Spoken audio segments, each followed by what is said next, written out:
Olá, pessoal! Trump versus Jerome Powell. Será que o Trump consegue tirar ele de lá? Outro ponto importante. O que temos aí de mudanças no Minha Casa Minha Vida e como isso pode impactar o mercado das empresas de construção civil? Além disso, não podemos deixar de falar de um ponto fundamental, o relatório de produção da Vale, que traz aí vendas e preços. E por fim, obviamente, vamos falar um pouquinho de como estão as expectativas para a próxima semana. Meu nome é Fernando Franklin e aqui descomplicamos o mundo financeiro trazendo as informações mais relevantes no nosso resumo semanal de notícias.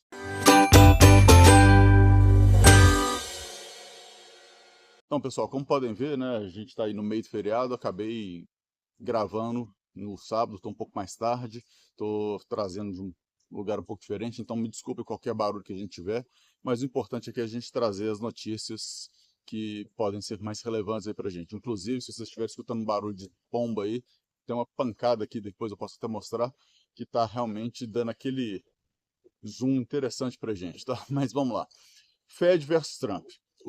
O Trump está reclamando do Jerome Powell, falando que o Fed não está fazendo o que deveria estar sendo feito e que ele, inclusive, pode desligar aí o Jerome Powell. Bom, pode e não pode. É igual aqui no Brasil, né? Existe sim a independência do Fed, né? Ou existe a independência aqui do Banco Central, só que existem regras, né, que eles precisam seguir e aqui no Brasil também precisam de regras, né? Então, teoricamente, se o presidente do Banco Central não estiver seguindo aquilo para poder combater a inflação, como é a meta dele, etc, tudo mais, aí ele pode ser tirado ali, claro que tem todo um processo por trás que precisa ser avaliado, e isso aí vai impactar consideravelmente, né? Lá nos Estados Unidos tem regras também, ele precisaria ser demitido por justa causa, e essa justa causa aí seria muito avaliada pelos juízes, né? E isso deveria demandar muito uma questão de realmente estar fazendo algo muito errado, né? Então, é mais uma pressão política, mais uma pressão na tentativa de falar precisa baixar os juros,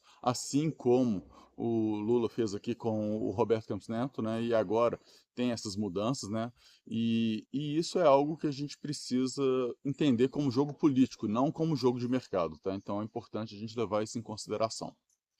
Passando, então, aqui para o Brasil, porque a gente vai esquecer um pouquinho disso. Aliás, vou só falar um pouquinho de tarifas, né, também é importante a gente citar, que o Canadá deu uma recuada na tarifa dólar por dólar e agora falou que vai estudar para fazer uma tarifa que impacte menos as empresas canadenses e mais os Estados Unidos, né? Então, isso aí mostra que as negociações estão começando a querer andar.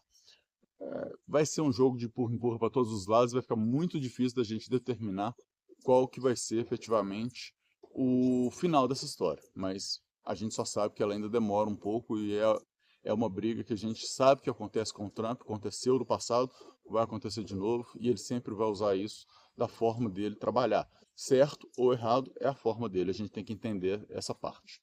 Bom, trazendo aqui para o Brasil, vamos falar primeiro aí do Minha Casa Minha Vida. O governo anunciou uma nova fase do Minha Casa Minha Vida, né? Um estágio a mais aí para poder premiar pessoas, né? Comprarem casas também no Minha Casa Minha Vida, atingindo pessoas que ganham até R$ 12.000. É uma clara tentativa de estimular a economia, né? E aí facilitando o acesso ao crédito.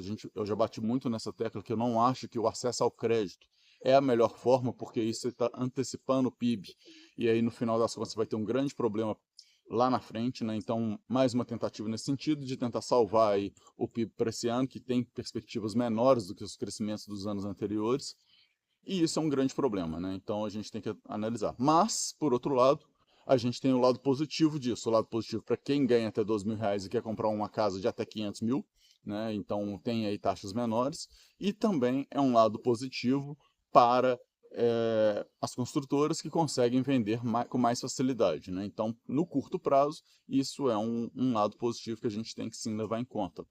Mas vale a gente lembrar, né, que é importantíssimo a gente entender que essa jogada como um todo é o governo pegando o dinheiro do FGTS, que é seu, e passando para alguém, né, no mercado com taxas às vezes mais baixas que o mercado, né? Até porque se não for uma taxa mais baixa, não faz o menor sentido o governo tentar fazer um programa de governo em cima disso. E isso aí é um ponto porque vai impactar diretamente na rentabilidade do FGTS lá na frente, que já não é grandes coisas. Mas é isso aí, é importante a gente entender o impacto para as construtoras quando a gente fala de mercado financeiro. Voltando aqui então, a gente ainda tem um outro ponto importante, que é que o Ibovespa subiu aí uns 50% nessa semana. Foi uma semana ok, né? Não muito movimentada, algumas coisas importantes, e a gente tem que ficar de olho, porque semana que vem tá faltando aí alguma coisa que a gente fala assim, como é que a gente vai resolver, né? Porque já saiu o orçamento para 2026 e 2027, e esse orçamento ele está impactando significativamente as expectativas. Parte desses problemas se traz na possibilidade de a gente não ter dinheiro em 2027 para pagar as contas. E isso aí já colocou no radar. Então o governo assumiu pela primeira vez que precisa ser feito algo diferente para poder resolver esse problema. Precisamos de mais receita ou reduzir gastos. Como a gente sabe que redução de gastos não é muito forte, né? Então precisamos de mais receita. E aí vamos ver como que a gente consegue isso. A maneira correta seria através do estímulo de produção, mas a gente não está tendo muito para esse lado, e aí, obviamente, isso vai impactando os mercados de uma forma complicada.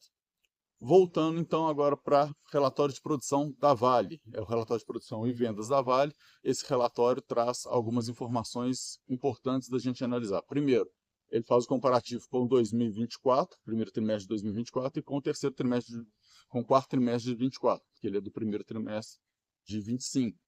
E ao fazer esse comparativo, a gente usa o primeiro trimestre por conta da sazonalidade e usa o quarto trimestre por conta só do imediatismo. Quando a gente olha contra o quarto trimestre, a queda foi brutal. Caiu absurdamente produção, vendas e preço do minério de ferro, principalmente. E isso é muito ruim. Quando a gente olha contra o primeiro trimestre de 24, a gente tem uma queda de produção e a gente tem uma queda de preço, mas a gente tem um aumento do número de vendas, né? Então, a gente tem esse cenário como todo. É um relatório que não foi muito bom, né? Não dá para falar que foi um relatório bom, mas foi em linha do que o mercado já esperava, tanto que a Vale não teve grandes oscilações a partir da divulgação desse relatório. Teve alguma coisinha ou outra, sim, mas nada exagerado. A gente precisa acompanhar agora nas próximas semanas, ver qual que vai ser o plano. Existe muito ajuste de mercado, né? E para a Vale a gente tem muita questão das tarifas aí dos Estados Unidos e China. Por quê? Porque essas tarifas impactam muito no cenário produtivo chinês e a Vale é uma grande exportadora de minério de ferro para a China. Então é sempre a gente bom deixar isso aí no radar. Bom, era isso que eu queria dizer para vocês hoje. Espero que tenham gostado e deixe seu like, compartilhe com os amigos que vai ajudar bastante para a gente chegar em mais gente. Muito obrigado e até a próxima. Tchau, tchau.